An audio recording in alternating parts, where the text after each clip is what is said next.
నమస్తే RTV news కి స్వాగతం। మీ సమస్య పరిష్కారమే మా లక్ష్యం। మీ సమస్యలను వాట్సాప్ చేయండి చాలు 9492726238।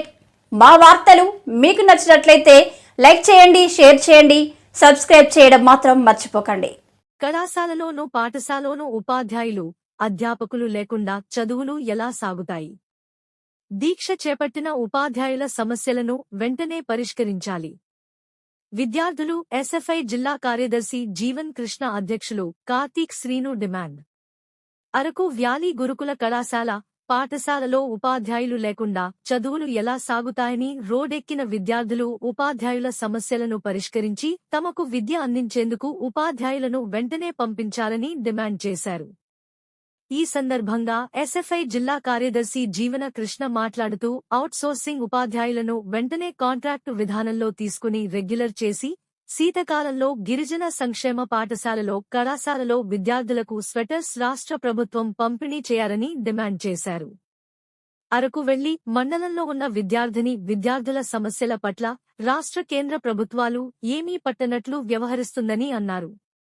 విశాఖపట్నంలో లావు విద్యార్థినిపై లైంగిక దాడి చేసి అత్యాచారానికి పాల్పడిన వ్యక్తులను తక్షణమే శిక్షించాలని ఎస్ఎఫ్ఐ జిల్లా అధ్యక్షులు కార్తీక్ శ్రీను డిమాండ్ చేశారు। ఈ కార్యక్రమంలో విద్యార్థులు 1000 మంది పాల్గొన్నారు।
చాలు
सीधे कॉलेज गेला बर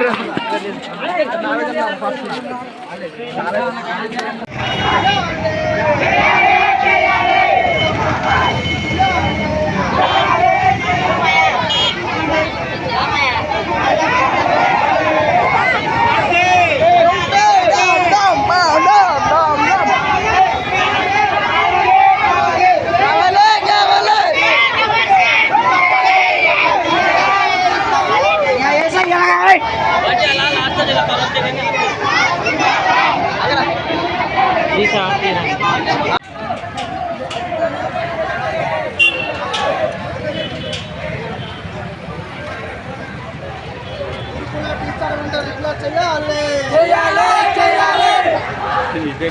కష్టంగా ఉంది. ఏపర్ కాలేజ్ బాయ్స్లో చదువుతున్నాను, అరకు వ్యాలీ. మా పరిస్థితి చూసినట్లయితే గత వారం రోజుల నుంచి టీచర్స్ అంతా ఉపాధ్యాయులంతా వాళ్ళ జీతాలు పెంచక వాళ్ళ 15 ఏళ్ళ నుంచి ఉపాధ్యాయులకు పనిచేస్తే వాళ్ళు రెగ్యులర్ చేయకుండా మిగతా వాళ్ళ హాస్టల్స్ అయితే వాళ్ళు రెగ్యులర్ చేస్తున్నారు. కానీ మన గురుకులకు సంబంధించిన టీచర్స్ని మాత్రం వాళ్ళు రెగ్యులర్ చేయట్లేదు. కనుక దీన్ని ఖండిస్తూ ఈరోజు మేము వారం రోజులుగా చాలా సబ్జెక్ట్స్ని నష్టపోయాము. మరి మేము అవి చదువులేకుండా ఉపాధ్యాయులు రాకుండా మేము చాలా ఇబ్బంది పడుతున్నాం. కనుక తక్షణమే ప్రభుత్వం దీన్ని గుర్తించి మాకు ఖచ్చితంగా మాకు న్యాయ పరిపాలనకు అందించాలని వచ్చి టీచర్స్ని మళ్ళీ మాకు పాఠం చెప్పే రీతిగా మా కళాశాలకి పంపించాలని మేము మనస్ఫూర్తిగా మేము కోరుకుంటాం. లేని పక్షాన మేము ప్రతి ఒక్క గురుకులకు సంబంధించిన విద్యార్థులము కానీ స్టూడెంట్స్ అందరం కూడా బయటకు వచ్చి మేము పెద్ద ఎత్తున ధర్నా మేము పోరాటం చేస్తామని ఈరోజు ఒక రైలు వచ్చి మేము చెప్పడం జరుగుతుంది. కనుక దీన్ని గుర్తించుకొని మాకు చక్కటైన న్యాయాన్ని మాకు చేయగలరని మేము ప్రభుత్వానికి కోరుకుంటున్నాం. నా పేరు కార్తిక్ శ్రీని, ఎస్ఎఫ్ఐ డిస్ట్రిక్ట్ ప్రెసిడెంట్గా నేను ఉన్నాను. మా అల్లూరు జిల్లాలో 11 మండలాలలో ఉన్నటువంటి గురుకుల కళాశాల పాఠశాల ఉపాధ్యాయులు సుమారుగా 10 రోజులు అవుతున్నా కానీ ప్రభుత్వం స్పందించినటువంటి పరిస్థితి ఉంది. అలాగే ఐటీడీ అధికారులకి సీమ కుట్టినటువంటి పరిస్థితి కూడా లేదు. వెంటనే గురుకుల కళాశాలకు సంబంధించినటువంటి ఉపాధ్యాయులను వెంటనే కాంట్రాక్ట్ విధానంలో తీసుకొని వెంటనే రెగ్యులర్ చేసే వరకు మేము ప్రతి గురుకుల కళాశాల పాఠశాల విద్యార్థులతో మేము ఖచ్చితంగా ఐటీడీ ముట్టడి చేస్తామనేసి ఈ సందర్భంగా మేము ఐటీడీ అధికారులకి హెచ్చరిస్తున్నాము. అదేవిధంగా రాష్ట్ర కేంద్ర ప్రభుత్వాలు కూడా హెచ్చరిస్తున్నామనేసి ఈ సందర్భంగా మాట్లాడుతున్నాము. అంతేకాదు 10 రోజులు దాదాపుగా విద్యార్థులు నష్టపోయినటువంటి పాఠాలను మళ్ళీ తిరిగి చెప్పగలదా అనేసి మేము ప్రశ్నిస్తున్నాం రాష్ట్ర ప్రభుత్వాన్ని. వెంటనే రాష్ట్ర ప్రభుత్వాన్ని దీనికి సమాధానం చెప్పాలి. సమాధానం చెప్పే వరకు మేము పోరాడుతూనే ఉంటాం. ఖచ్చితంగా మా ఏజెన్సీలో ఉన్నటువంటి గిరిజన గురుకుల ఉపాధ్యాయులను వెంటనే నిధుల్లోని తీసుకోకపోతే ఇలాంటి ఉద్యమాలు ఎన్నో ఉధృతం చేస్తామనేసి మేము ఎస్ఎఫ్ఐగా డిమాండ్ చేస్తున్నాము.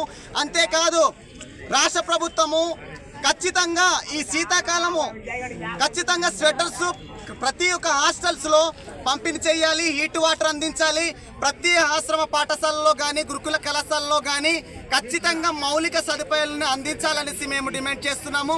అదేవిధంగా అనేక గురుకుల కాలేజీలు కానివ్వండి, పాఠశాలల్లో కానివ్వండి, పాడు బిల్డింగ్స్ ఉన్నాయి. వెంటనే పాడు బిల్డింగ్స్ని వెంటనే మరమ్మతులు చేసి వెంటనే కొత్త బిల్డింగ్స్ను నిర్మించాలనేసి మేము ఎస్ఎఫ్ఐగా డిమాండ్ చేస్తున్నాము. ఇలాంటి ఉద్యమాలు ఎన్నో రాబోయే దినాల్లో చేస్తామనేసి మేము రాష్ట్ర ప్రభుత్వానికి కేంద్ర ప్రభుత్వానికి హెచ్చరిస్తున్నాం. లేకపోతే వెంటనే సమ్మెలో ఉన్నటువంటి ఉపాధ్యాయులను వెంటనే వెనక్కి తీసుకొని గురుకుల కళాశాల పాఠశాలలో ఉన్నటువంటి విద్యార్థులకు పాఠాలను బోధించేటువంటి రీతిలో ఈ రాష్ట్ర ప్రభుత్వం కానీ ఐటీడీ అధికారులు కానీ తీసుకోపోతే ఇలాంటి ఉద్యమాలు ఎన్నో చేస్తాము, ఐటీడీ ముట్టడి కూడా చేస్తామనేసి మేము తెలియజేస్తున్నాం ఈ సందర్భంలో. ఎందుకంటే వైజాగ్లో లా చదువుతున్నటువంటి విద్యార్థులపై లైంగిక దాడి చేసినటువంటి వ్యక్తులను కూడా కఠినంగా శిక్షించాలి. రోజుకి చిన్న పాప మొదలుకొని ముసలితనంలో ఉన్నటువంటి ప్రతి మహిళలకు కూడా రక్షణ భద్రత లేనటువంటి పరిస్థితి ఈ రాష్ట్ర ప్రభుత్వాన్ని మనం చూస్తున్నాం. వెంటనే ప్రతి ఒక్క మహిళలకి రక్షణ భద్రత కలిగించాలి. రాష్ట్ర ప్రభుత్వం నష్టపోయినటువంటి లా విద్యార్థుల కుటుంబాలను వెంటనే ఆదుకోవాలనేసి ఈ సందర్భంగా మేము రాష్ట్ర ప్రభుత్వాన్ని హెచ్చరిస్తున్నాము. అదేవిధంగా గురుకుల కళాశాలలో అవుట్ సోర్సింగ్ విధానాన్ని వెంటనే రద్దు చేసి కాంట్రాక్ట్ బేస్లో తీసుకొని వెంటనే వాళ్ళని రెగ్యులర్ చేయాలి. 2022 పిఆర్సీ విధానాన్ని వెంటనే అమలు చేయాలనేసి మేము ఎస్ఎఫ్ఐగా డిమాండ్ చేస్తున్నాం.